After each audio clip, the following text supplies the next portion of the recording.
성경 통독 64일째 날입니다. 이 사도행전을 시작한 게 얼마 안 됐는데 이제 오늘 한번 내일 한번 하면 사도행전이 끝이 납니다.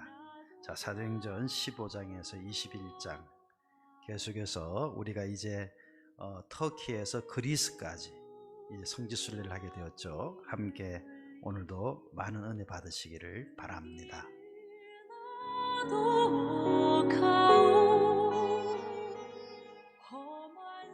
자, 이제 오늘 서론으로는 저는 제목을 어떻게 잡았냐면 그래도 선교는 멈추지 않는다. 그래도 선교는 멈추지 않는다. 이게 서론의 제목입니다. 원래 이제 사도행전 10장 이후의 부분에는 전체가 다 이제 10장부터 28장까지 선교에 대한 이야기인데요. 오늘 특히 15장 36절에서 39절에 보면 재미있는 이야기가 쓰여져 있죠. 바로 우리가 잘 아는 바울과 바나바가 대판 싸운 거예요. 뭐 아주 너무나 유명한 종들인데 그들이 싸웠단 말이에요. 바로 우리가 잘 아는 대로 마가 요한이라는 바나바의 조카인데요. 바나바의 조카를 2차 선교 여행에 동행시키는 문제로 바나바는 이 마가를 데려가야 된다 이렇게 주장했는데 이것 때문에 싸움이 일어난 거예요. 왜냐하면 1차 선교 여행 중에 마가가 중간에 선교 여행 중에 스탑하고 돌아가 버렸거든요. 아마 그때 바울이 볼 때는 이 사역에 짐이 되고 문제가 될 것 같아 생각을 한 것 같아요. 그래서 바울이 아마 굉장히 좀 바울도 보면은 집요하고 이피션시를 따지는 효율성을 따지는 그런 사람인데 아마 그래서 마가는 아니다 이렇게 이야기를 한 것 같아요. 그런데 이제 바나바는 이 마가가 조카이기도 하고 야 그때 한번 실수했지만 만회할 수 있는 기회를 좀 좋겠다 이런 입장이었던 것 같아요. 그렇게 서로 이야기하다가 나중에 처음에 갈등해서 나중에 엄청나게 싸운 것으로 표현이 되겠습니다. 대판 싸운 거예요. 제가 볼 때는 아마 이런 말도 하지 않았을까요? 바나바가 내 바울 당신이 그럴 때 내가 너를 도와줬는데 너 나한테 이렇게 할 수 있느냐 뭐 이런 식으로까지 아마 싸우지 않았겠나 생각이 들어요. 그쯤 되면은 상황이 이쯤 되면은 우리 상황에서는 보통 이런 싸움이 크게 일어나면 하던 일 다 스탑하고 그만둬 이렇게 끝날 텐데요. 오늘 성경 말씀을 보면은 사도행전 15장 39절 그 뒤를 보면은 두 팀이 세워져요. 두 팀이 원래 한 팀으로 가려고 했던 게 선교를 두 팀으로 나눠서 하게 된 거예요. 그러니까 바나바와 마가 팀, 또 바울과 실라 팀 이렇게 두 팀이 나눠져 가지고 선교를 행하게 된 거죠. 어떻게 보면 선교가 더 활발해진 거죠. 한 팀으로 돌아다닐 것이 두 팀으로 나눠져 가지고 더 활발하게, 또 정말 선의의 경쟁처럼 활발하게 선교가 진행되게 된 거예요. 자, 갈등과 다툼에서도 이들은 선교를 멈추지 않는 거예요. 왜? 하나님이 원하시는 일이니까. 우리는 보통 보면 교회에서 신앙생활 하다가 또 섬기다 갈등이 일어나면 그냥 스탑해버릴 수 있잖아요. 그냥 그만둬, 뭐 여기 아니면 뭐 없나 이러면서 그만둬버릴 때가 많은데 바나바와 바울 그들은 그렇게 크게 싸웠다 할지라도 선교를 멈추지 않는 거예요. 나중에 이제 이런 뒤에 시간이 흘러가 보면은 그 디모데서를 보면은 나중에 마가가 바울이 로마의 감옥에 갇혔을 때 바로 수종드는 사람이 누구냐면 마가였어요. 마가. 마지막에 또 마가는 다시 바울에게 수종들고 바울의 로마 감옥에서의 마지막 시간들을 잘 섬기는 그런 사람은 또 등장하죠. 자, 우리가 가야 될 목적과 방향은 사실은 복음 증거와 선교입니다. 로스펠리즈 교회도 하나님의 복을 많이 받았어요. 우리 성도들도 하나님의 복을 많이 받았어요. 네, 하나님의 선교를 끝까지 감당하는 이 시대에 하나님 마지막 등불처럼 사용하시는 그런 귀한 교회가 될 수 있기를, 그런 귀한 로스펠리전들이 될 수 있기를 주님의 이름으로 축복합니다. 자, 이제 오늘 스크린을 보면서 내용을 한번 돌아보죠. 우리 스크린에 있는 것들을 보면서 우리 전체 내용을 살펴보겠습니다. 지라도 나는 괜찮소. 죽어가는 저들을 위해 나를 버리길 바라오. 아버지 나를 보내주오. 나는 달려가겠소. 목숨도 아끼지 않겠소. 나를 보내주오.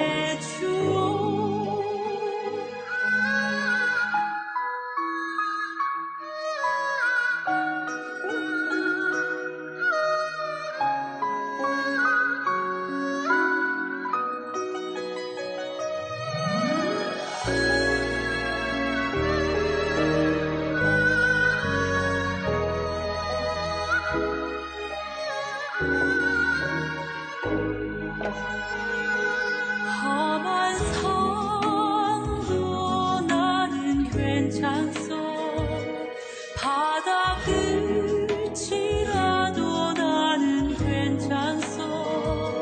죽어가는 저들을 위해 나를 버리길 바라오. 아버지 나를 보내주오. 나는 달려가겠소.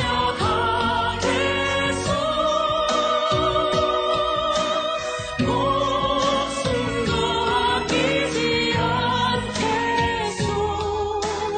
나를 보내주오. 세상이 나를 미워해도 나는 사랑하겠소.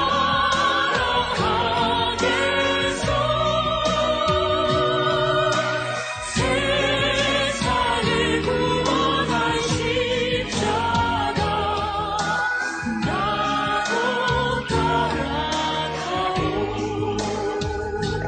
생명을 버리면서까지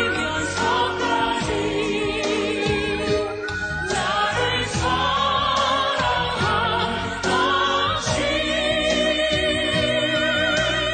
이 작은 나를 받아주오.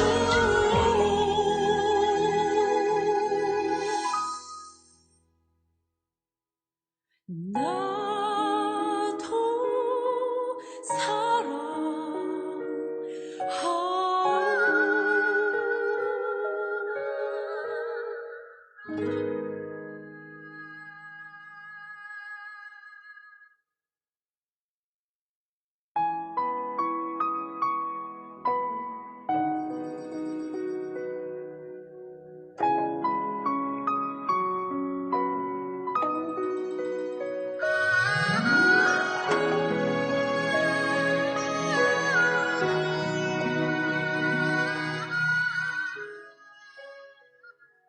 자, 오늘 말씀 속에 두 가지 내용을 나누고 싶습니다. 첫 번째는 오늘 본문 16장 9절에 있는 내용인데요.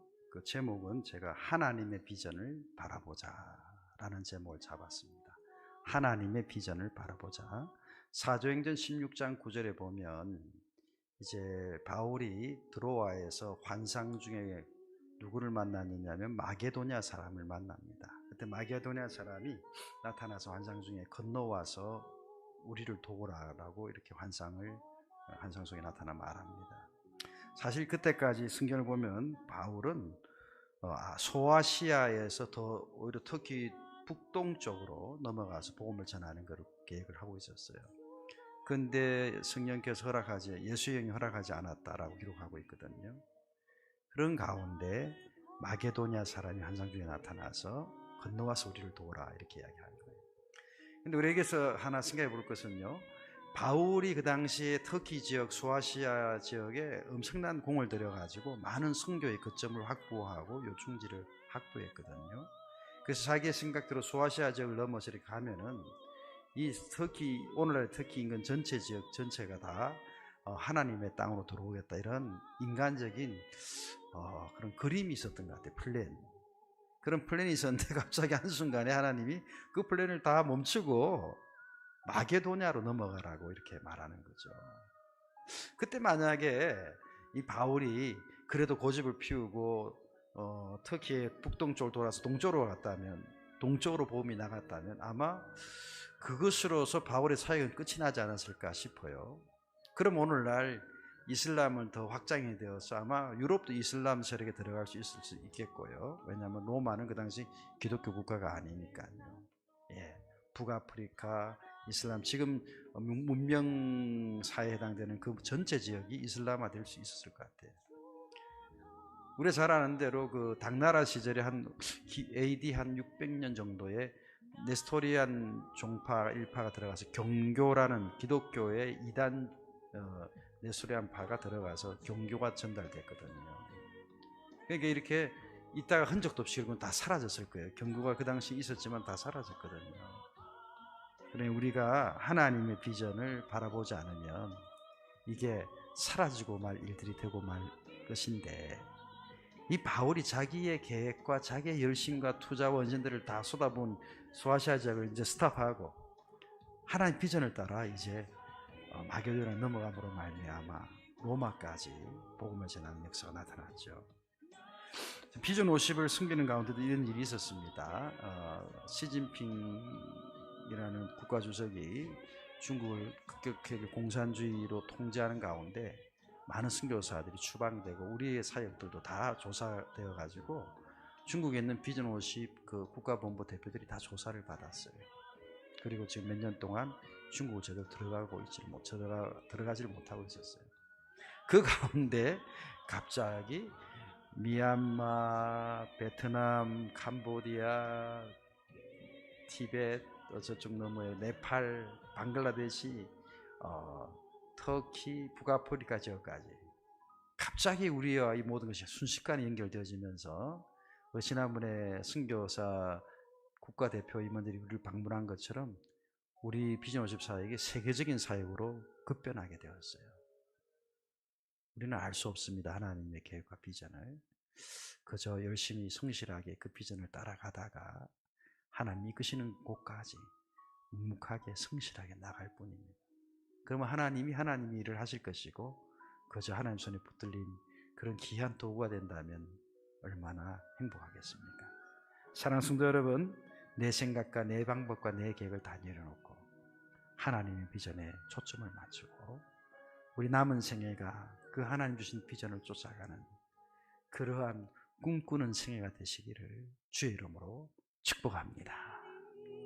홀로 가신 그 길 나도 오늘 마지막으로 나누고 싶은 나눔은요, 사도행전 19장 15절의 이야기입니다.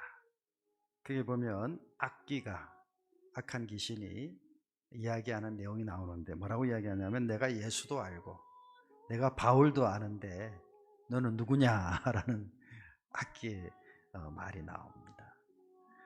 사실 그 사도행전 19장 말씀 보면 이제 바울이 에베소에 머물면서 두란노 서원에서 2년 동안 사역을 하면서 열심히 복음을 전해서 온 아시아권 일대의 헬라 사람 또 이방인 모두에게 열심히 복음을 전가하는 사역을 두란노 서원에서 2년 동안 했었습니다.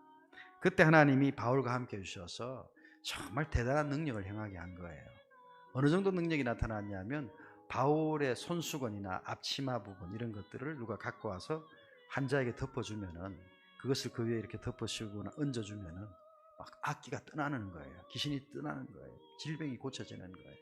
직접 안수한 것도 아니에요. 바울이 썼던 손수건, 그 앞치마 이것만 갖다 얹어도 악기가 떠나는 거예요. 이것이 소문이 그 에베소 전체에 나니까요. 그 에베소에 있는 우상 숭배자들 또 에베소에 있는 그 마술하는 사람들, 약간 무당 같은 사람들이죠. 그런 사람들이 다 흉내를 내는 거죠. 바울과 바울의 제자들의 흉내, 어떤 흉내예요?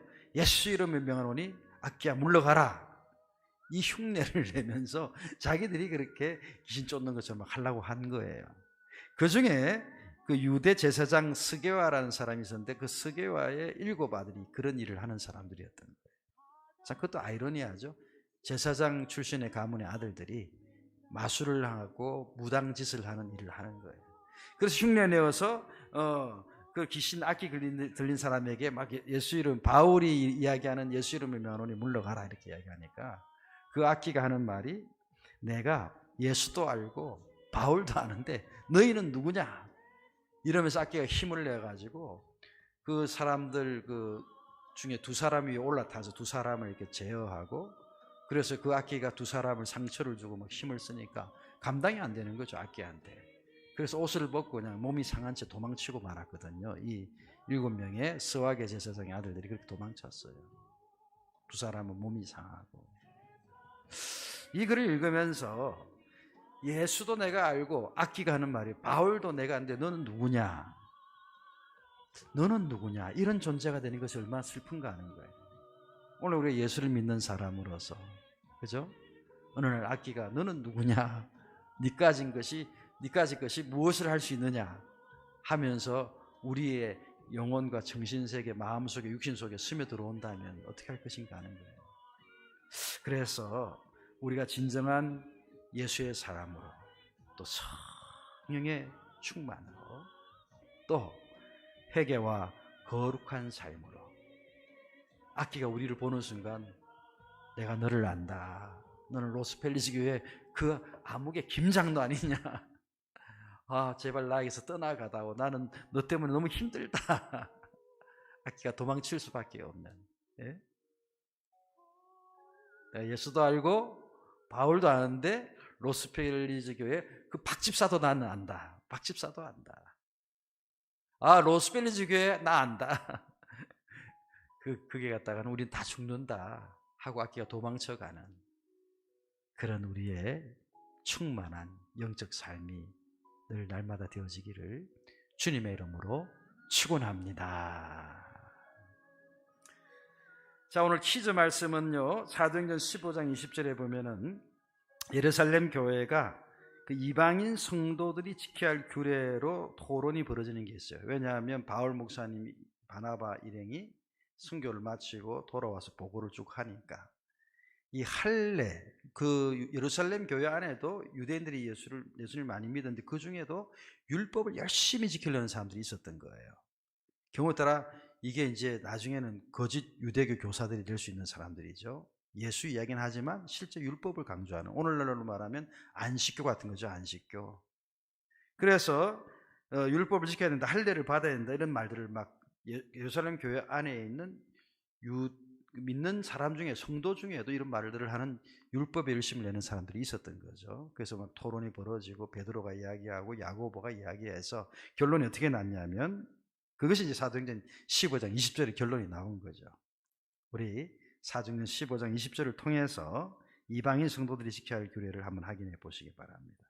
이어 사도행전 21장 13절에 선지자 아가보, 곧 그 바울이 이제 사역을 다 마치고 예루살렘으로 돌아오는 여정 중에 빌립 집사가 있는 빌립 집사 집에 좀 머물게 되었어요. 그리고 이제 예루살렘 들어오게 되는데, 그때 빌립 집사 집에 그 딸들이 다 연한 연사를 받은 연자들이고 서로 교제하던 아가보 선지자라는 사람이 와서 바울이 결박당하고 죽을 수 있다는 것을 예언한 거예요. 그 이야기를 들었을 때 바울이 결단의 고백을 해요. 바울이 어떤 결단의 고백을 했던가, 사도행전 21장 13절을 보시기 바랍니다. 이렇게 바울은 이제 여러분 오늘 그 퀴즈에 대한 답들을 각각의 카톡방에서 나누시고, 또 여러분 그 은혜 받았던 거 적용하는 것도 나누시기를 바랍니다. 그리고 오늘 이제 함께 찬양할 곡은요, 바울이 사명을 가지고 살았잖아요. 땅 끝까지 복음 전하고 자기 십자가에 못 박히는 듯 순교의 삶을 자신의 사명으로 생각했죠. 그래서 죄인 중에 자기를 괴수라 생각하고 나는 구원받은 것만 알아도 행복하다. 그래서 내가 마지막 선교, 땅 끝까지 복음 전하고 순교했으면 좋겠다는 그런 늘 생각을 했던 것 같아요. 그래서 사도행전 20장 24절 말씀에 보면은 예수께 받은 사명을 내가 마치려 하면은 내 생명을 조금 더 귀한 것으로 여기지 아니하노라. 내 생명을 조금 더 귀한 것으로 여기지 아니하노라. 그 사명에 자기 목숨을 다 걸었던 거죠. 자, 오늘 그 찬양을 함께 드리죠. 사명 함께 찬양합시다.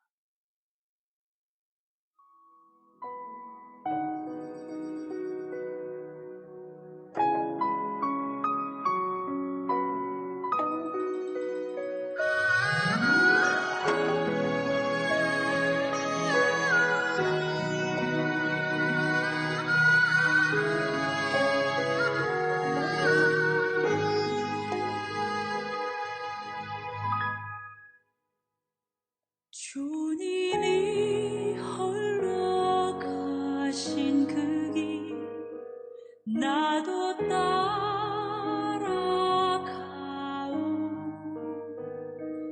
모든 물과 피를 흘리신 그 길을 나도 가오. 험한 산도 나는 괜찮소. 바다 끝이라도 나는 괜찮소. 죽어가는 저들을 위해 나를 버리길 바라오. 아버지 나를 보내주오. 나는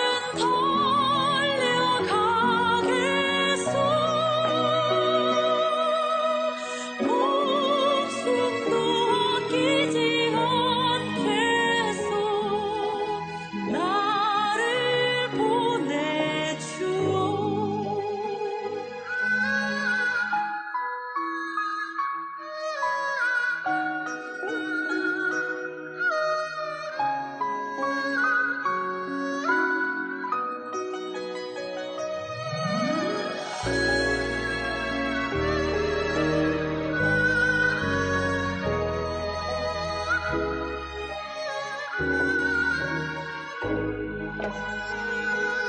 험한 산도 나는 괜찮소.